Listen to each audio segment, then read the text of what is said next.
के सामने जाकर शीश झुकाओ, लक्ष्मी की कभी कमी नहीं आएगी।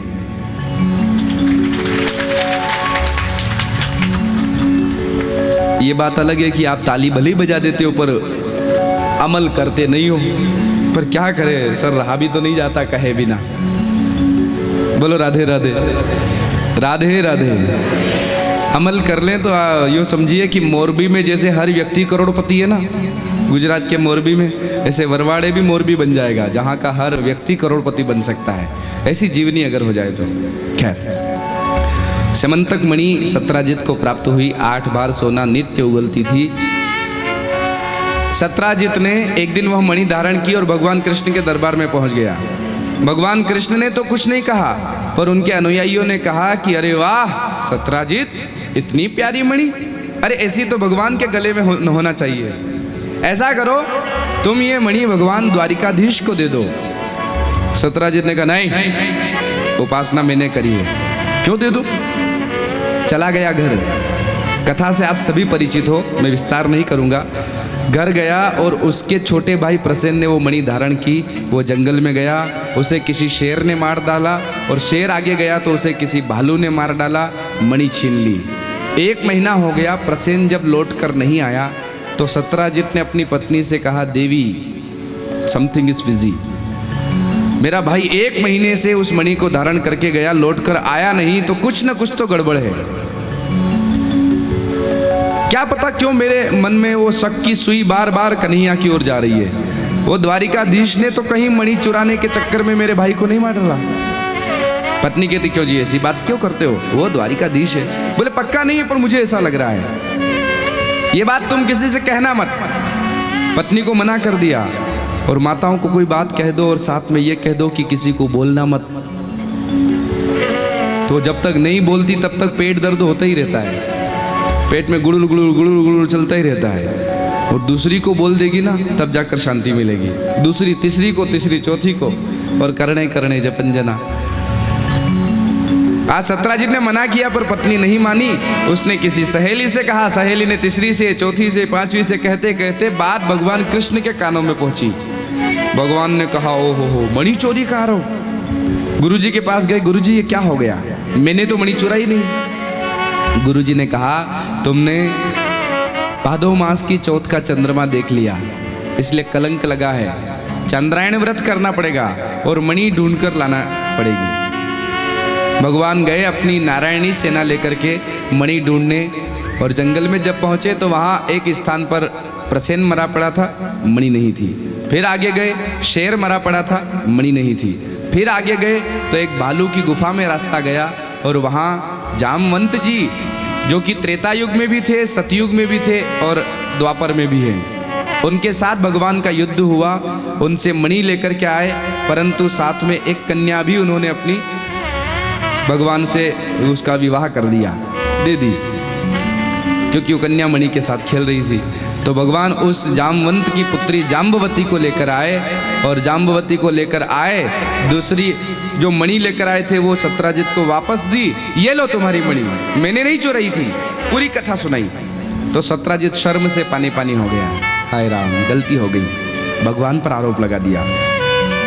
क्या करता, लोग उसे भला बुरा कहने लगे, अरे राम राम राम, भगवान के ऊपर आरोप लगा दिया, कैसा दुष्ट व्यक्ति है। तो इसने क्या किया, अपनी बेटी का विवाह भगवान कृष्ण के साथ कर दिया, जिसका नाम था सत्यभामा। कितने विवाह हो गए, पहला रुक्मिणी, दूसरा जामवंत जी की पुत्री जाम्बवती, और तीसरा सत्यभामा। भगवान ने कहा, जोई राम सोई राम। 3 विवाह भगवान के हो गए। एक बात विचार में आती है, द्वारिकाधीश भी धरती पर आए ना तो लोगों ने उनको भी नहीं छोड़ा, उनके ऊपर भी चोरी का आरोप लगा दिया, मणि चुरा ली। अरे माखन चोरी, चित्त चोर चुराए, चित्त चुराए वहां तक तो ठीक, मणि चुरा ली। अरे राम राम राम राम। दुनिया है ना, किसी को नहीं छोड़ती। यहाँ तक कि भगवान भी धरती पर आ जाए तो उनको भी नहीं छोड़ती, भक्त भी आ जाए तो भी नहीं छोड़ती। कल रात में कीर्तन में हमारे बाबा जो बता रहे थे ना, आहा क्या क्या प्यारा कीर्तन करवाया। अगर कोई मन लगाकर सुने तो उसकी आंखों से आंसू न रुके। एक बार जोरदार तालियां रात में जो कीर्तनकार बाबा आए थे ना उनके लिए। बहुत बहुत प्यारा, मुझे दो कीर्तन बहुत प्यारे लगे। एक सबसे प्रथम दिन जो कीर्तनाचार्य आए थे विशाल महाराज, और एक जो कल बाबा पधारे थे, अनुभवी थे, लेकिन क्या प्यारा कीर्तन सुनाया मामा, बहुत प्यारा। और हंसाने में भी उन्होंने जो हंसाना प्रारंभ किया ना तो लोगों का पेट दुखने लग गया।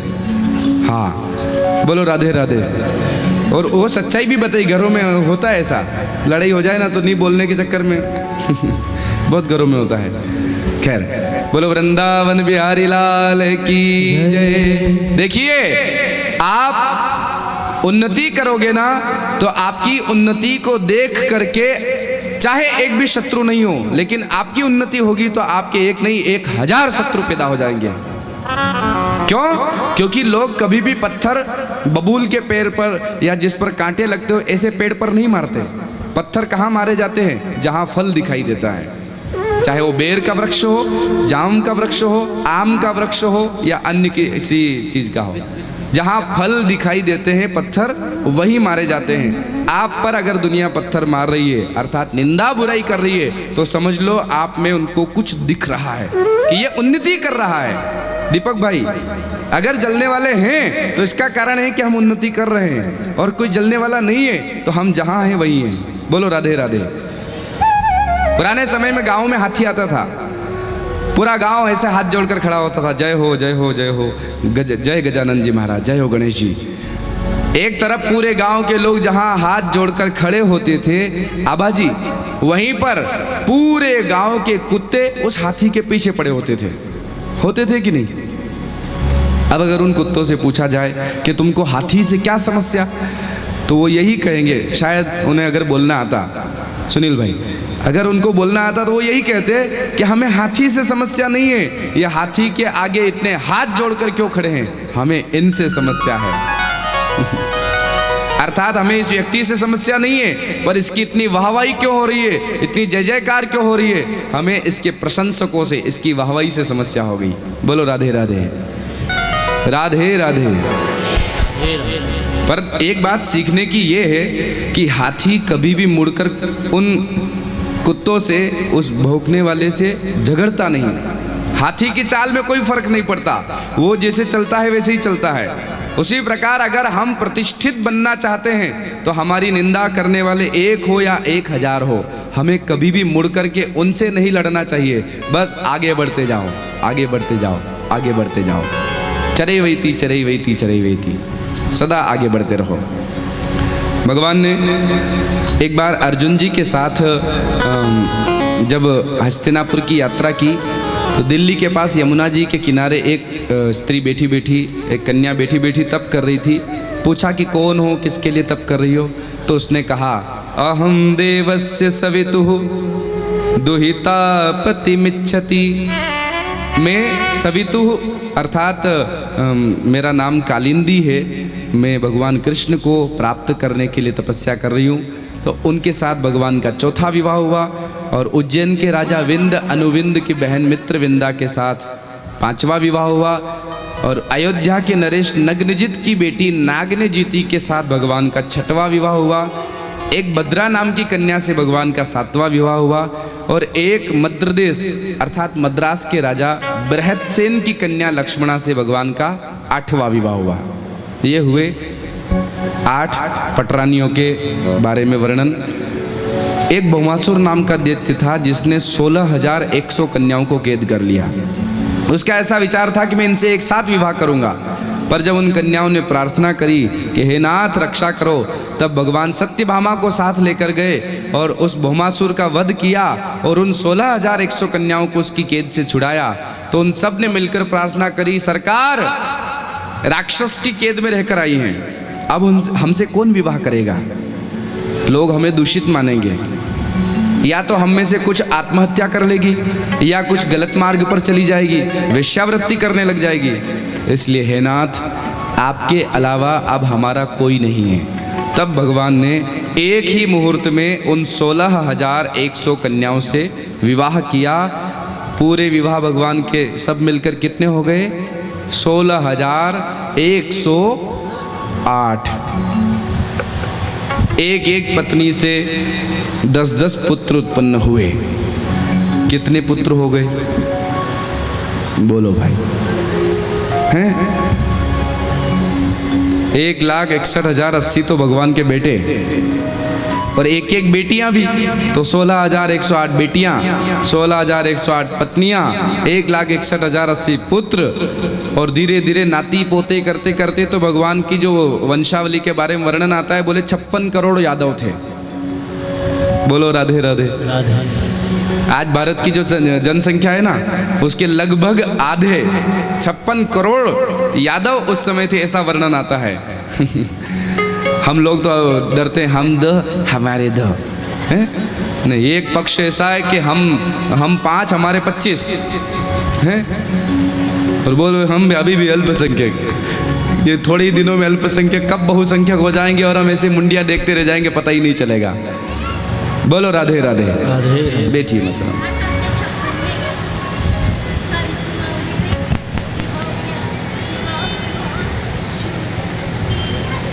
जी जी जी जी बस गया। बोलो वृंदावन बिहारी लाल की, राधा रानी सरकार की। तो इतना बड़ा भगवान का वंश। और कथा कहती है कि एक बार नारद बाबा स्वर्ग से आए, भगवान इंद्र के पास जाकर के आए, तो पारिजात का एक वृक्ष स्वर्ग में है, उसका पुष्प लेकर आ गए। शोभा बेन, एक पुष्प होता है पारिजात के वृक्ष का, वो पुष्प लेकर के नारद बाबा सीधे आए और भगवान से भेंट हुई, तो पुष्प भगवान को दे दिया, द्वारिकाधीश को। सुनिए, कथा बहुत प्यारी है। भगवान ने वही पुष्प, तुलसी की महिमा कितनी होती है, तुलसी के एक पत्र की कितनी महिमा होती है, सुनिए। वो पुष्प भगवान ने तुरंत रुक्मिणी जी की वेणी में ऐसे लगा दिया। अभी हम दक्षिण में गए ना, रामेश्वरम, तो वहाँ जिसको देखो वो माथे पर वेणी गूंथती है। उधर की बहनों की आदत, वो फूल का गजरा जरूर पहनती है। तो उस समय द्वारिकाधीश ने क्या किया, 16 श्रृंगार में एक श्रृंगार होता है, यहाँ चोटी में फूल गूंथने वाला गजरा जो लगाते हैं ना, 16 श्रृंगारों के नाम भी आपको नहीं मालूम होंगे, पर उनमें एक श्रृंगार होता है इस शिखा का श्रृंगार, चोटी का श्रृंगार। भगवान ने रुक्मिणी जी की ऐसे शिखा में वो लगाया पुष्प। अब नारद बाबा वहाँ से आगे बढ़े तो सत्यभामा जी के पास गए। सत्यभामा जी ने कहा, नारद बाबा आज अचानक कैसे? बोले देवी क्या बताऊं, नारद जी हो कहीं नहीं छोड़ते, जहां मौका मिला कि लड़ाना काम चालू। नारद बाबा गए और सत्यभामा जी से जाकर कहा, देवी क्या बताऊं, मैं पारिजात का पुष्प लाया था, भगवान को दिया, और मैंने सोचा भगवान आपसे बहुत प्रेम करते हैं इसलिए आपको देंगे। आपके पिताजी ने मणि दी है, रोज 8 बार सोना उगलती है, खजाना जो भरा है ना आपके ही धन से है, आपकी उस मणि के बारे कारण ही है। हाँ बाकी तो 16,107 तो क्या लाई साथ में, कुछ नहीं लाई। सत्यभामा जी ने कहा, हाँ बाबा बात तो ठीक है। बोले फिर क्या हुआ उस पुष्प का? बोले वो पुष्प मैंने भगवान को दिया और भगवान ने रुक्मिणी जी को पहना दिया। तब मुझे पता चला कि सत्यभामा जी से प्रेम, रुक्मिणी जी से प्रेम करते हैं। आपसे भी करते होंगे, अच्छा है, पर रुक्मिणी जी से ज्यादा करते हैं। बस इतनी सी चाबी भरी और नारद बाबा चले गए। अब भगवान जब जाम्बवती जी के कक्ष में, सत्यभामा जी के कक्ष में आए तो सत्यभामा जी रूठ कर बैठ गई। ठाकुर जी ने कहा क्या हुआ? बोले मुझे पारिजात का पुष्प आपने क्यों नहीं लगाया, रुक्मिणी जी को क्यों लगा दिया, क्या आप मुझसे प्रेम नहीं करते? ठाकुर जी ने कहा नहीं नहीं, मैं तो बहुत प्रेम करता हूँ। कैसी बात करती हो? अरे इसलिए सुनो, इसलिए नहीं लगाया क्योंकि वो तो केवल एक पुष्प था, तुम्हारे लिए तो मैं पूरा पारिजात का वृक्ष लाने वाला हूँ। अच्छा हाँ फिर ठीक है। भगवान ने कहा चलो आज तो बचे, अब आगे जो होगा देखा जाएगा। बोलो राधे राधे। राधे। कई बार श्रीमान जी अगर घर में गए और एकदम से देखा कि पारा हाई है तो अचानक से बोलना पड़ता है, अरे ये आ रही ना अभी, क्या आ रहा है, रक्षाबंधन, रक्षाबंधन आ रही है, 4 दिन पहले तो अपने भैया के पास चले जाना, मना थोड़ी करूंगा। अच्छा हाँ फिर ठीक है, तो पारा तुरंत माइनस में आ जाता है, लो हो जाता है। भगवान ने अब वो वादा तो कर दिया, पर दूसरे ही दिन से सत्यभामा जी पीछे पड़ गई, लाओ पारिजात का वृक्ष कहाँ है, लाओ लाओ। तो आज भगवान जब भौमासुर का वध करने गए तो सत्यभामा जी को साथ में ले गए। सत्यभामा जी के साथ रह करके भौमासुर का वध किया, क्योंकि भूमि की पुत्री है सत्यभामा और भूमि का पुत्र है भौमासुर। उसका वध किया और सत्यभामा भूमि का अवतार है। वहां से आगे स्वर्ग में गए, इंद्र से जाकर के पारिजात वृक्ष मांगा। इंद्र ने इंद्राणी से पूछा तो इंद्राणी ने मना कर दिया, नहीं, पारिजात का वृक्ष अगर चला गया तो मैं वेणी कैसे गुथूंगी, नहीं देना। तो इंद्र ने मना कर दिया द्वारिकाधीश को कि पुष्प नहीं दे सकते, वृक्ष नहीं दे सकते। तो भगवान ने युद्ध किया और युद्ध में इंद्र को पराजित किया और पारिजात का वृक्ष लाकर के द्वारिका में सत्यभामा जी के भवन में लगाया। अब रोज फूल खिलते थे, रोज गजरा लगता था। एक दिन नारद जी फिर आ गए। अब नारद जी आए तो सत्यभामा जी ने कहा, वाह वाह वाह नारद बाबा, बड़ी कृपा आपने तो। अब देखो, उनके लिए तो एक फूल था, यहाँ तो पूरा पेड़ लेकर आ गए। देखा, आपके तो प्रेम नहीं करते, इतना प्रेम करते मेरे ठाकुर जी। अच्छा, अच्छी बात है। और कोई इच्छा तो नहीं आपकी? तो सत्यभामा जी ने कहा, एक ही इच्छा है, ये जो ठाकुर जी मुझे इस जन्म में मिले हैं ना, मैं चाहती हूँ हर जन्म में यही मुझे पति के रूप में मिले, और कुछ नहीं चाहिए। भगवान ने कहा, नारद बाबा ने कहा, बस इतनी सी बात, एक उपाय कर लो, ये भी हो जाएगा, हर जन्म में कृष्ण मिलेंगे। क्या करना पड़ेगा? बोले ऐसा करो, इस जन्म में इनका दान कर दो। इस जन्म में दान कर दो तो आगे के जितने भी जन्म होंगे, 7 जन्म हो या 1000 जन्म हो, हर जन्म में यही मिलेंगे। अच्छा, पर किसको दान करूं? तो नारद जी ने कहा, नारद जैसा महात्मा खड़ा है और पात्र ढूंढ रही हो, मुझे ही दान कर दो। अच्छा, तो सत्यभामा जी ने तुरंत जल लिया, संकल्प किया, जल छोड़ा कि मैंने आपको दान किया। अब भगवान कृष्ण आए तो नारद बाबा ने तुरंत उनसे इशारा किया, चलो आपका दान इन्होंने कर दिया, हमारे पीछे पीछे चलो, ये वीणा उठाओ, लो। तो भगवान को वीणा उठवाई और भगवान भी चुपचाप चल पड़े, क्योंकि भगवान जानते हैं कि क्या लीला चल रही है नारद बाबा की। पीछे पीछे चल पड़े, आगे आगे नारद जी, पीछे पीछे ठाकुर जी। अब सत्यभामा जी देख रही, ये कहाँ जा रहे हैं? नारद बाबा कहाँ ले जा रहे हो?